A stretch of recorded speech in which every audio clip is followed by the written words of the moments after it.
मेरा नमस्कार। आज वीडियो लेकर आया हूँ मैं फार्मर आईडी कैसे बनाएं। फार्मर आईडी आपके लिए सम्मान निधि के लिए बहुत ज़्यादा ज़रूरी होती है।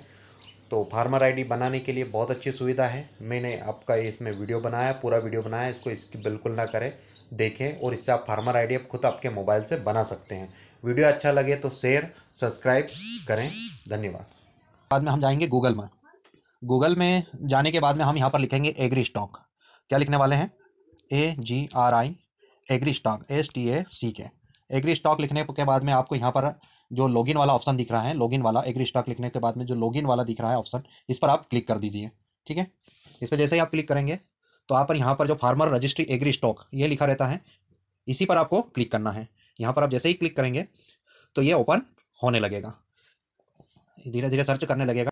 हर बार मैं एक चीज़ करता हूँ कि हमें डेस्कटॉप साइट पर जाने के लिए हमें इस पर थ्री डॉट पर, ऊपर थ्री डॉट पर जाएंगे। हम थ्री डॉट पर जाने पर हम इस पर क्लिक करेंगे और हम इसको डेस्कटॉप साइट कर देंगे। यहाँ पर जो डेस्कटॉप साइट है ये कर देंगे यहाँ पर, तो ये डेस्कटॉप साइट की तरह बन जाएगा। अब देखो हमारे पास पहले से यूज़र आईडी बनी हुई नहीं है ना, हमें यूज़र आईडी बनानी है। अब हम भाई ठहरे किसान व्यक्ति, हमें ऑब्वियसली नहीं बनानी है, हमें किसान है तो हमें फार्मर पर क्लिक करना होगा। हम फार्मर पर क्लिक करेंगे। फार्मर पर क्लिक करने के बाद में हमें नीचे सबसे नीचे दिखाई देगा क्रिएट न्यू यूज़र अकाउंट। ठीक है, ये जो क्रिएट न्यू यूज़र अकाउंट है इस पर आप क्लिक कर दीजिए। क्रिएट न्यू यूज़र अकाउंट पर आप जैसे ही क्लिक करेंगे तो आपको यहाँ पर डालना होगा आपका आधार नंबर। ठीक है, यहाँ आपको आपका आधार नंबर डालना होगा। आपका आधार नंबर आप डाल दीजिए। ठीक है, अब आधार नंबर डालने के बाद में आप यहाँ सबमिट का ऑप्शन है, इस सबमिट के ऑप्शन पर आप इस पर क्लिक कर दीजिए। ठीक है, तो आपको एक ध्यान ये जरूर रखना है कि आपको टर्म एंड कंडीशन, ठीक है, यहाँ पर जो ये टर्म एंड कंडीशन दिख रही है इस पर भी आपको क्लिक करना पड़ेगा। ठीक है, यहाँ पर आपने आधार नंबर डाल दिया, इधर आपने टर्म एंड कंडीशन पर क्लिक कर दिया। उसके बाद में आपको नीचे जाना है, सबमिट पर क्लिक करना है। ठीक है, तो यहाँ पर जो सबमिट दिखाई दे रहा है इस पर आप क्लिक कर दीजिए। सबमिट पर आप क्लिक करेंगे, फिर इसके बाद में आपके मोबाइल पर OTP आएगी, जो आपके आधार से मोबाइल नंबर जुड़ा होगा उसी पर आपको OTP आएगी। वो OTP आपको यहाँ पर दर्ज करनी है। ठीक है, बहुत कम समय की OTP रहती है। आई थी, मैंने OTP डाल दी है। OTP डालने के बाद में मैंने इसको वेरीफाई कर दिया, जिसके नीचे ही जाना पड़ेगा आपको, है ना, यहाँ नीचे जाना पड़ेगा। इसको स्क्रॉल करें आप, स्क्रॉल करने के बाद में जैसे नीचे जाएंगे फिर आपको वेरीफाई पर क्लिक कर देना है। वेरीफाई पर क्लिक करेंगे आपको तो फिर आगे प्रोसेस होने लगेगी। ठीक है, यहाँ पर से आपका यहाँ पर ये देखो आपके पूरी तरीके से ये मतलब इस प्रकार से इंटरफेस आपको दिखाई देने लगेगा, यानी आपने जो आधार से OTP ली है उसके बाद में दिखने लगेगा। इसके बाद में आप इसको ये जैसे ही मैंने इसको क्लिक किया, आगे बढ़ा, जैसे ही मैंने मोबाइल नंबर उसमें दर्ज किया तो उसने OTP यहाँ पर भेज देगा वो, है ना। तो मुझे यहाँ पर मैंने मोबाइल नंबर दर्ज किया, चाहे तो आप दूसरा नंबर या आधार वाला ही नंबर दर्ज कर दो। तो यहाँ पर मैंने वही OTP, तो यहाँ पर जो मैंने अब ये OTP आई थी, है ना, OTP दर्ज करने के बाद में मैंने वेरीफाई कर दिया। मैंने ओपने जैसा यहाँ पर मोबाइल नंबर, जैसे ही मैंने यहाँ पर मोबाइल नंबर डाला था तो उसने क्या है कि OTP मांगी, वो OTP मैंने दर्ज कर दी। तो उसके बाद में आगे ये प्रोसेस ये हुई कि इसमें फिर उन्होंने बोला कि आप पासवर्ड बना लो। ठीक है, आप पासवर्ड बना लो। तो ये जो पासवर्ड मुझे बनाने हैं, है ना, तो इसको कंफर्म पासवर्ड और वो पासवर्ड मैं बना सकता हूँ। तो पहले यहाँ पर मैं जो पासवर्ड बनाऊँ वो, उसके बाद में उसी को मैं कंफर्म कर दूँगा। तो आप जो भी पासवर्ड बनाना चाहो तो 8 नंबर के पासवर्ड होने चाहिए, है ना। जैसे मान लो आप राम लिख दो, RM राम राम, R बड़ा लिख दो, RM@1 2 3 4, आप जैसा भी बनाना चाहो। लेकिन ऐसे अधिकतर अलग टाइप के ही पासवर्ड आपके नाम के हिसाब से बना सकते हो। आपका नाम लिख दो और 1 2 अंक लिख दो।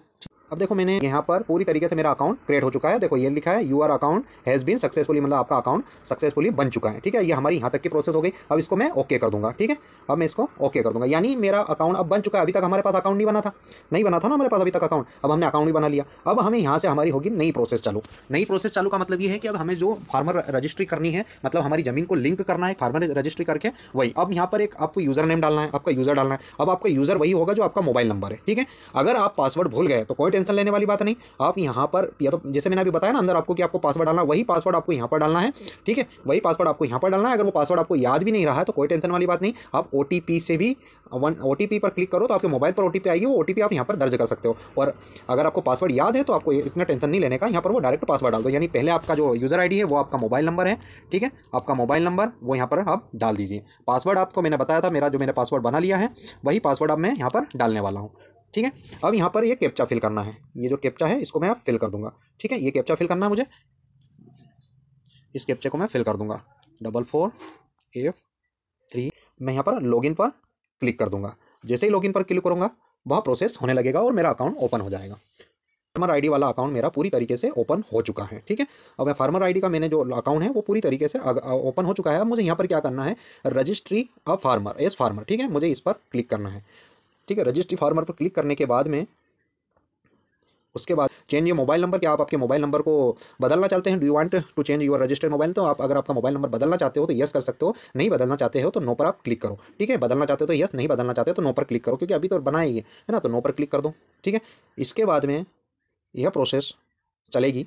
मैंने समग्र से ई-केवाईसी भी कर रखी थी, मैंने भूलेक से भी ई-केवाईसी कर रखी थी, तो पूरा इंटरफेस उसने पूरा डाटा उठा लिया है। ठीक है, अब इसके बाद में आप चाहते हो कि यहाँ जो किसान का नाम है ना, किसान का नाम मान लो आपको यहाँ पर गलत लग रहा है, जैसे मान लो है किसान का नाम गलत हिंदी में लिखा है तो आप उसको सही कर सकते हो। ठीक है, लेकिन मेरा इसमें तो सही लिखा है तो मैं गलत कोई टेंशन वाली बात नहीं। इसके बाद में आप जनरल से आते हो या एससी से आते हो या एसटी से आते हो या ओबीसी से आते हो, आप कौन से आते हो तो यहाँ पर आप उसको सिलेक्ट कर लीजिए, है ना।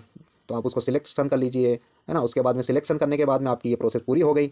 इसके बाद में फिर आप धीरे धीरे आगे बढ़ जाइए, आपको कुछ नहीं करना, क्योंकि मैंने पहले से भोलेक से ई-केवाईसी कर रखी है, तो मुझे पूरा डाटा इसने आधार से उठाया है। तो यहाँ पर मैं टिक कर दूंगा, है ना, ये यहाँ पर मैं टिक कर दूंगा।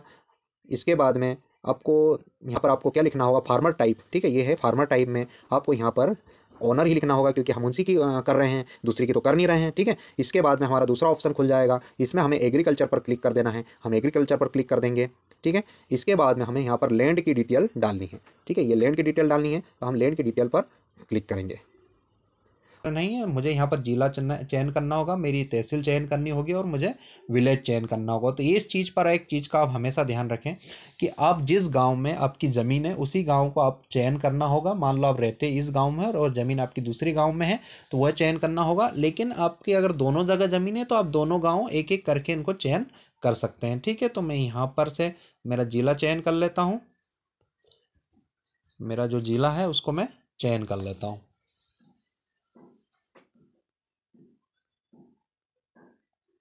इसके बाद में मैं तहसील चयन कर लेता हूँ। मैंने जिला तहसील सब चयन करने के बाद में ऑटोमेटिक यहाँ पर खुल कर आ गया कि आप सर्वे नंबर डालिए। तो मेरा जो सर्वे नंबर है वो सर्वे चुना। उसके बाद में आप यहाँ पर आपका जो भी सर्वे नंबर है वो दर्ज कर दीजिए। सर्वे नंबर दर्ज करने के बाद में आप सबमिट पर क्लिक कर दीजिए। ठीक है, सबमिट पर आप जैसे ही क्लिक करेंगे तो थोड़ी सी एक प्रोसेस होने लगेगी।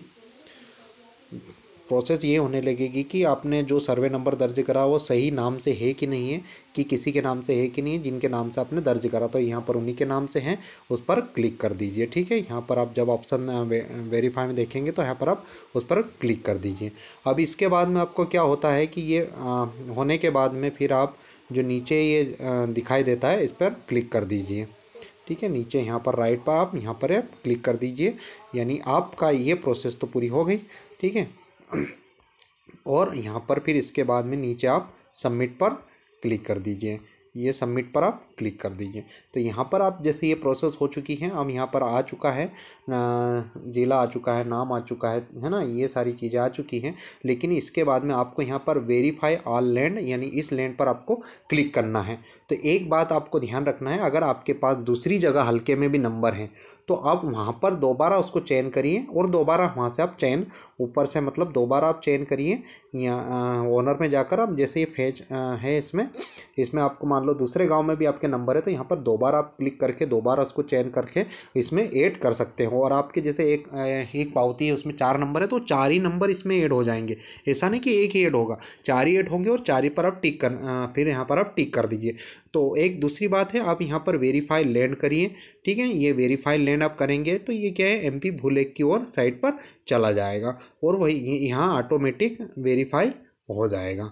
ठीक है, तो आप वेरीफाई लैंड पर क्लिक करिए। ये वेरीफाई लैंड पर मैं जैसे ही क्लिक करता हूँ, पहली बार में वेरीफाई लैंड पर क्लिक किया था लेकिन ये नहीं हुआ है, तो इसको मैं दोबारा वेरीफाई लैंड करूँगा। मैंने वेरीफाई पर लैंड पर क्लिक किया, एक बार 2 बार किया, जितनी बार भी किया देखो ये ऑटोमेटिक इसको फिल हो गया, मतलब ये आप वेरीफाई हो चुकी है ना। तो ऐसा नहीं कि आप वेरीफाई नहीं हो रही तो उसको छोड़ रहे, 2 बार 3 बार 4 बार जितनी बार में भी टाइम लगता है कभी कभी वेरीफाई होने में, है ना, तो उसको छोड़ना नहीं है हमें। इसके बाद में हम यहाँ से फिर आगे बढ़ जाएंगे। देखो मैंने समग्र आईडी इसमें पहले दर्ज इस समग्र आईडी केवाईसी की थी तो वो ऑटोमेटिक दर्ज हो चुकी है, मुझे अलग से फिल करने की कोई ज़रूरत नहीं है। अब मुझे यहाँ पर एग्रीकल्चर पर क्लिक कर देना है। ठीक है, यानी मैं डिपार्टमेंट ऑफ एग्रीकल्चर ही है भैया, एग्रीकल्चर पर मैं क्लिक कर दूँगा।